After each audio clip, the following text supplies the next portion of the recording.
Welcome to the Human Capital Innovations Podcast, your go-to source for personal, professional, and organizational growth and development. We hope you tune in often for all things people management, organizational development and change, organizational leadership, and social impact related. Maximize your personal and organizational potential with Human Capital Innovations Podcast.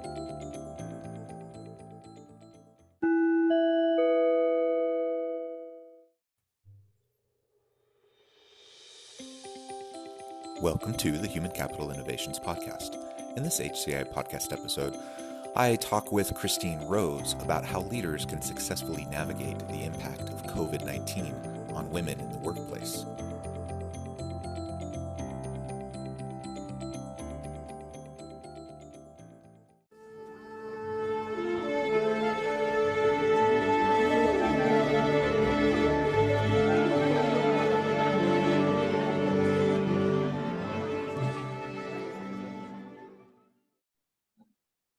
Christine Rose, welcome to the Human Capital Innovations Podcast. Thank you, John. It's great to be here with you. Yeah, I'm really excited to have a chance to chat with you. We're going to be discussing today the impact of COVID-19 and how managers can help people on their teams navigate COVID generally, but then we're also going to focus about women in the workplace and how we can help women navigate this kind of new dynamic, this new situation that we all find ourselves in, so that everyone can be their best selves and find great opportunities at work each and every day. As we get started, I just wanted to share Christine's bio with the listeners. A mom of 2 adult girls, Christine Rose is passionate about safety and justice for women. An award-winning business and executive coach, she is the owner of Christine Rose Coaching and Consulting. And she helps CEOs grow their leadership, innovative teams, and profitable companies. Prior to starting her company, Christine was director of development at Attain Housing, a Washington state-based nonprofit homeless housing provider, held multiple roles in business development. Christine is the author of the Amazon #1 new release, Life Beyond Me Too, Creating a Safer World for our mothers, daughters, sisters, and friends, endorsed by premier CEO coach Marshall Goldsmith. She is also a co-author with peak performance coach Jim Britt and Shark Tank star Kevin Harrington on the new volume 4 in the best-selling series for entrepreneurs, Cracking the Rich Code. Christine holds a bachelor's in business from Georgetown University and a certificate in fundraising management from the University of Washington, and graduated from Coach U's Advanced Corporate Coaching Program. A credentialed Washington State Board member of International Coaching Federation, a certified psychological safety coach with the Fearless Organization, and a certified core values coach with Taylor Protocols, and a member of the Forbes Coaches Council. Christine's insights are featured on Forbes.com, Public Interest Radio, National Business Radio, and international media sites. What a great background, what a great career that you have, and I'm really excited to have the chance to chat about all things related to women in the workplace, but specifically, around this pandemic. Thanks, John. This is a challenging time for everybody, no matter where you're coming from. And it's been especially challenging for women in a lot of ways. Yeah. As we launch into this discussion, is there anything you would like to share with the listeners, by way of further introduction or personal context or anything like that? Well, I do want to tell you, you can pick up a copy of Life Beyond #MeToo on Amazon.com, and the Kindle version's on sale right now for under $5. So it's just a great time to get it, and it's a resource for leaders in organizations. It's not just for women. It's not just about recovering from your Me Too story. It's not just about my story. It really is for helping leaders and change makers, influencers, to get a deep understanding of why this issue isn't going away and how we got the way where things are and what we can do to really create deep culture change. So I just want to encourage people to pick that up from Amazon.com. Yeah, excellent. While the price is low, because I'm not in control of right now of how they're raising and lowering prices, and so in kind of retro, just retroactive gift to you, I guess, for the Women's Equality Day, which was last week. Yeah, wonderful. And what a great resource. So I appreciate that. And as we launch into the discussion today, I thought maybe we could just start with your take on how this pandemic is impacting women in the workplace. You mentioned how it's hard for everyone, but particularly for women. So share with our listeners the kind of your perspective on why that is the case and why women are struggling. It really has. There's a great article or post by Deanna LaFauci in Linkage in the leadership insights that I hope people are following. But this pandemic has magnified and worsened systemic inequalities in the US. In the workplace, first of all, there's a greater share of burden of home care duties, kind of caring for children. And, I guess on the plus side, what it's done is open some eyes to the amount of energy that it takes to really effectively educate the next generation and, the work that goes into that. But we have a system where a great disproportion of unpaid care falls upon women right now. And especially single moms. And if you're a Black woman in the US, you're bearing more disproportionate care duties there too. And also not just for kids, but for the seniors now. So people are juggling more than they've had to. And what the research is showing is that even working from home, women are disadvantaged because they're being put in the role of primary caregiver, even if there are two working couples, two working partners at home. So one partner is more likely now to be able to keep their job, is more likely to be able to advance, and one is struggling, and it's gender-based. Another issue is that healthcare issues are more biased, and women are struggling with those things. Leaving to take care of healthcare has been harder for them. And there's also an epidemic of domestic violence happening around the world, not just in the US and in your town, because there's an increased risk of people when they're in a situation where there's a controlling partner, when that there are caregivers or women who are staying home with partners. And now that their companies are giving them the option of working from home, their controlling partner is requiring them to work from home. And there have been just dramatic spikes in reports of domestic abuse. So it's one thing for employers to be thinking about is how are we making sure that we're providing safety for our employees.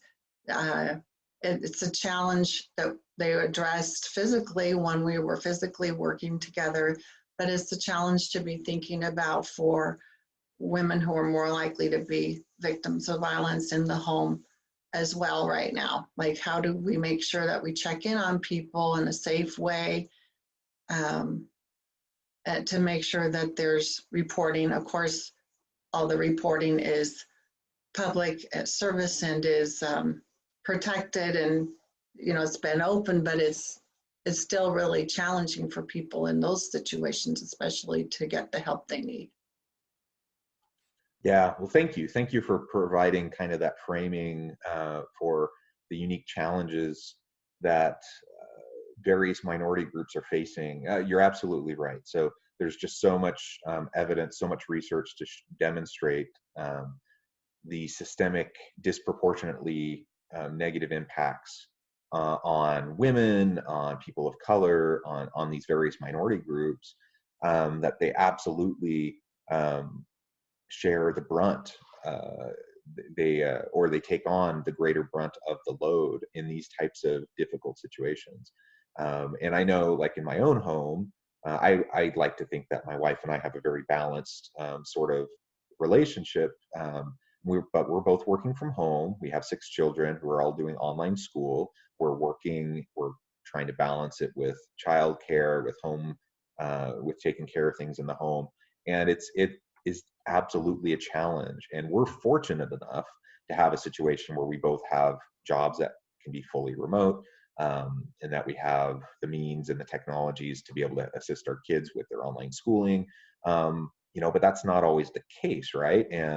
And so you do find dramatic differences across, in the aggregate, not obviously not in every situation, but in the aggregate, so much of the load ends up falling on women to try to pick up, the childcare, the homeschooling care, just all that kind of stuff when we're in this pandemic moment. And you add on top of that, the Black Lives Matter movement, and the, just the social turmoil, that's present in the US right now and in many other parts of the world. And so, being a woman is extra challenging, navigating work in this COVID dynamic. But being a woman of color would be even more challenging, and just start adding on, these different types of profiles that, are disproportionately, systematically negatively impacted. Yeah.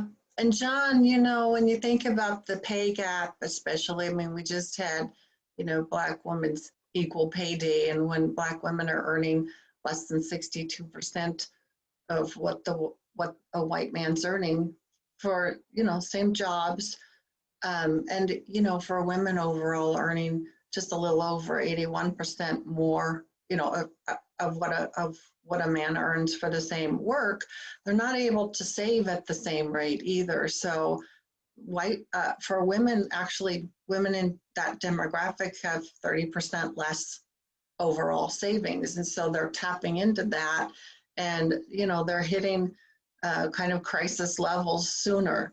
And it is even harder for women of color. It's really a challenging time.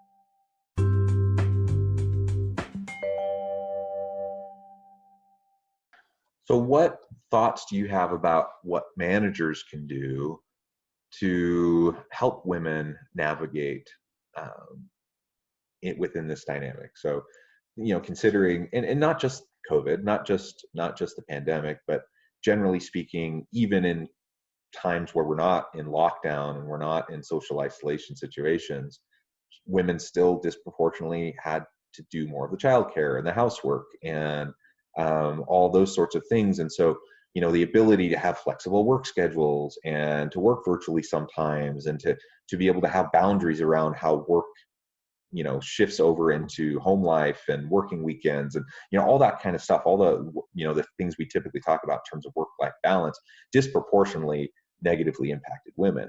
And now it's just a heightened level during the pandemic. So what do you think a manager listening to this podcast can do today to start making a difference and moving the needle in terms of the experience for women in the workplace? Well, John, I would say a lot of managers are already doing much more than they may have thought they could. And I have to give kudos and props to them, because they're listening and they have been stretched beyond belief, and they're already, many of them are women. And so they're already working.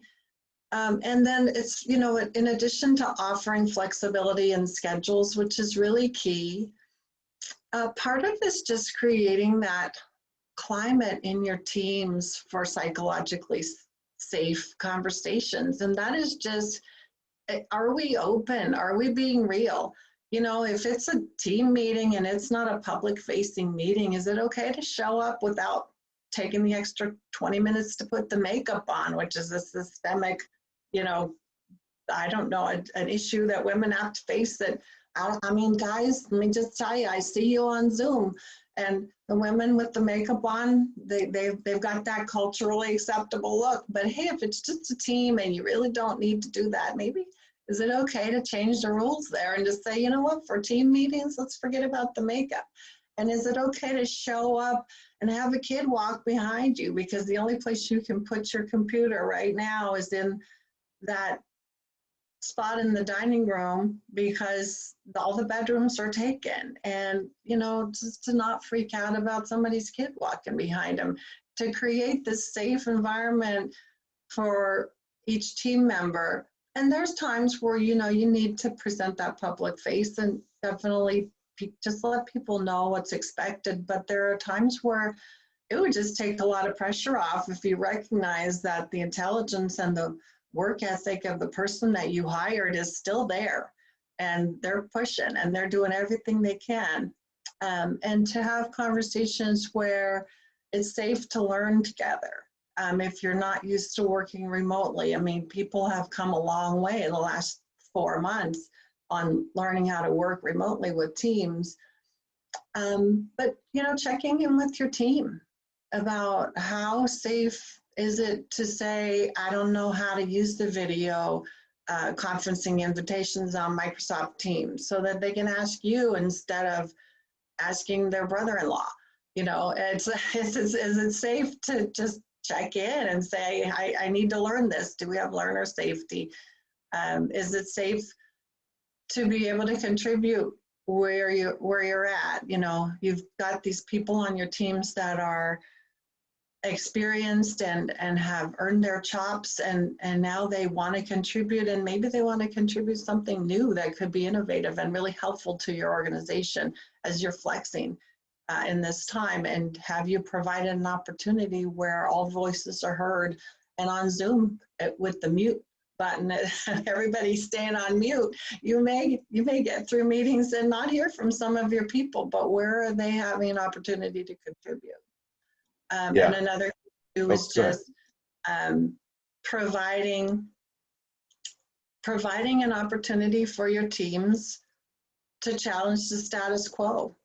Right now, if you've got teams that can say to you, just because we've always done it this way, I mean, right now, everything is up in the open for discussion. And when you create that environment for your team for everything to be open, and you just remove the fear, you're going to get so much more out of your team. And not only that, they're going to love working with you, because where else do you have that where there's no fear? So this is a great time to do what Amy Edmondson says and create that fearless organization, because that's where the innovation is going to come from that you need to fuel you into the future right now.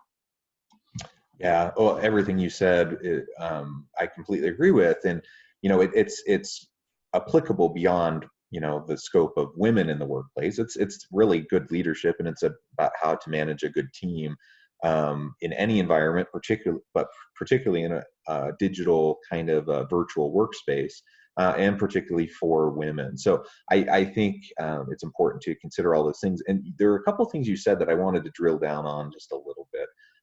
One of the things you really emphasized just a moment ago was the importance of creating a safe space. That is really vital, and there's, you know, that could be a long discussion in and of itself, just to really explore how we can go about creating a safety culture, a safe environment for people to dissent, to challenge, to question, to disrupt. You know, the best organizations encourage disruption, right? Because it's that challenging, it's that that constructive dissent that will push the boundaries and help us create, you know, new innovative products and services and new processes, you know, things to improve the organization. But it's my experience that most organizations aren't particularly good at fostering that kind of an environment, because it is threatening. It challenges the status quo, and people are comfortable with the status quo. And generally, in terms of human nature, we just don't like change, and we don't like to move into the darkness, you know, in uncertainty. And so there's lots of organizations that kind of systematically try to put down that kind of questioning, that kind of challenging. And it can be a challenge for anybody, But I think particularly for women, it's more of a tightrope to walk, because there's all these unrealistic expectations placed upon women in terms of social norms and what, how they would appropriately challenge somebody, that men just don't face. And so it's really a tightrope, I think. Um, Thoughts on what leaders can do to truly create that safe space, to take away the tightrope and, like, say, maybe it's still a bit of a balance beam. I suppose it's a balance beam for everybody, but at least a wider beam, that people can walk down as they're trying to navigate the politics of challenging thinking and challenging the status quo, making it a little bit more fair for women so they can voice, their concerns. Oh, John, that's a great question. One thing a manager can do is just to have a filter of, would I ask that question to a person of the opposite gender? And if you just kind of filter your questions that go out through that filter, you might find that there are some things that, or, when I make that statement to the opposite gender, when it comes to speaking your thoughts assertively and, really defending an idea and speaking your mind, some of those things can be really challenging if in that cultural norm for women. There's, like you said, there's a tightrope. And so, are you critiquing the idea? Or are you critiquing a gender biased norm that no longer really is going to help your organization? And so be just checking to see, is that the same? If that, if somebody asked that question, I was a different gender, would I even respond with this response? Or, am I, it might show you a way of opening your mind to receiving the brilliance, the thoughts that come from whoever it is in your team. Another thing to do is to provide different ways of bringing input. So besides just at team meetings, how else can people bring input? And are there ways that people can contribute thoughts and ideas that are welcome? And do you have that systematized so that there's a safe, known way to participate and bring new ideas, where you really examine them and, they get a moment to be considered? Yeah, great thoughts, great thoughts. Another, question I had as you were sharing this experience of women during the pandemic. You have a best-selling book about the Me Too movement. Now things have shifted, obviously. Fewer people are together in the physical workspace, so I suspect that would have implications for the number of harassment complaints and types of different, difficult situations that women might be put in a traditional workplace. But on the other hand, I wonder, I have no idea about this, by the way, but I wonder if virtual meetings have created a new space for predators, for abusers to assert themselves against women.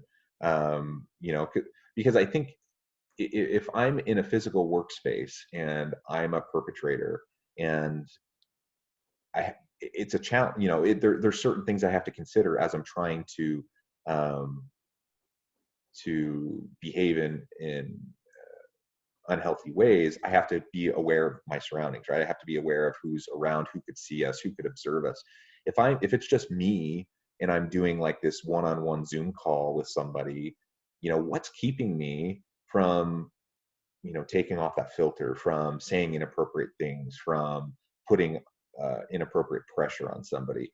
What could leaders do to try to protect, well, anybody really, any of their workers, but particularly women, in that kind of a virtual environment where they may be getting advances or they may be getting inappropriate behaviors that are happening that maybe other people can't observe because it's all virtual?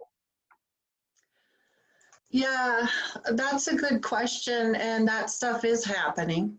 Um, so making sure that your whole team is aware of laws and of what harassment is, and to really encourage reporting.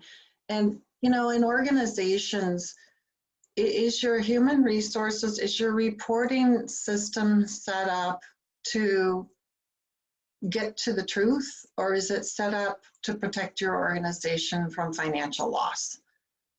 Um, so this might be a time to really look at how is reporting taken in your organization. I mean, just think about Susan Fowler's memo at her strange year working at Uber.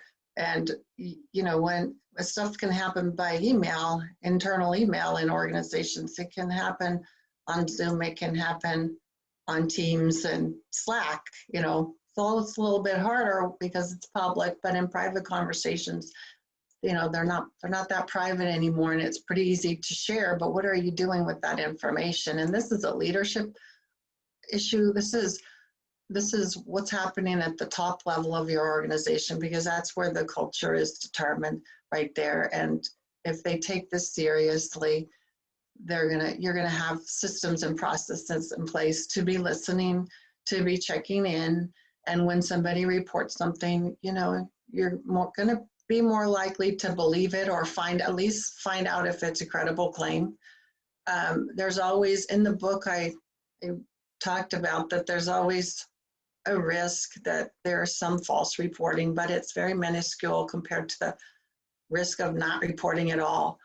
And what happens in organizations where there's abuse or harassment going on is, if it's not safe to report and claims aren't taken seriously and they're not dealt with effectively, you lose good talent that you paid money to recruit, onboard, train, and work with. You're losing good talent. Companies can lose people even now.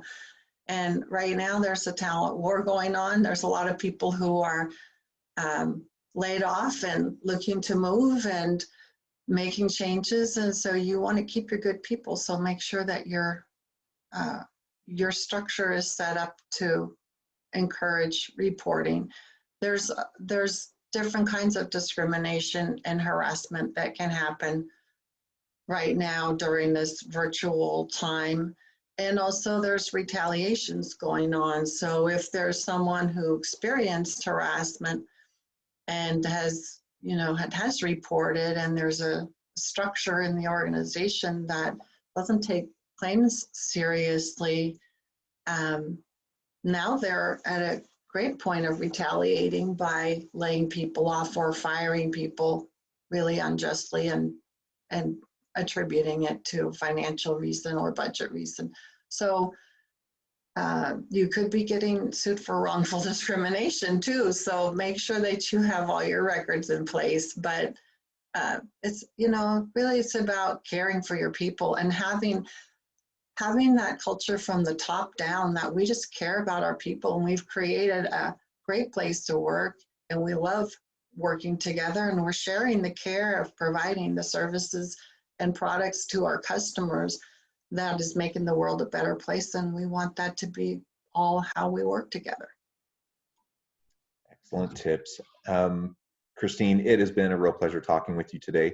We're about out of time, but before we part ways, I just wanted to give you a chance to share with the listeners what they can do to get connected with you and find out more about your book and anything else that may be coming up.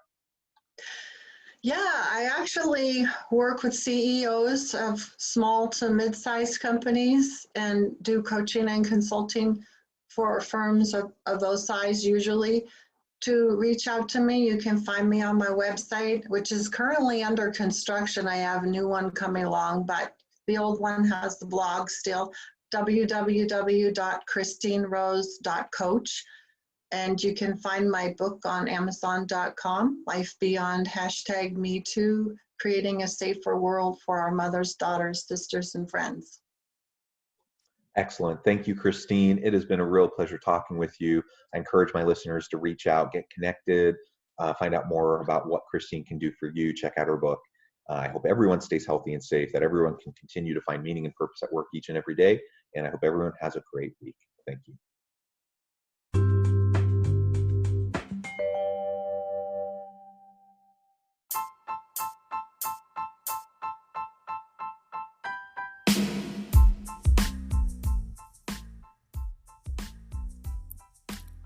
We are excited to announce the launch of Human Capital Innovation's new e-magazine, Human Capital Leadership. Human Capital Leadership is a free, interactive e-magazine with the mission to help individuals, leaders, and organizations find innovative approaches to maximize their human capital potential. We will be publishing issues quarterly in August, November, February, and May. We hope you'll check out our first issue, and please let us know what you think.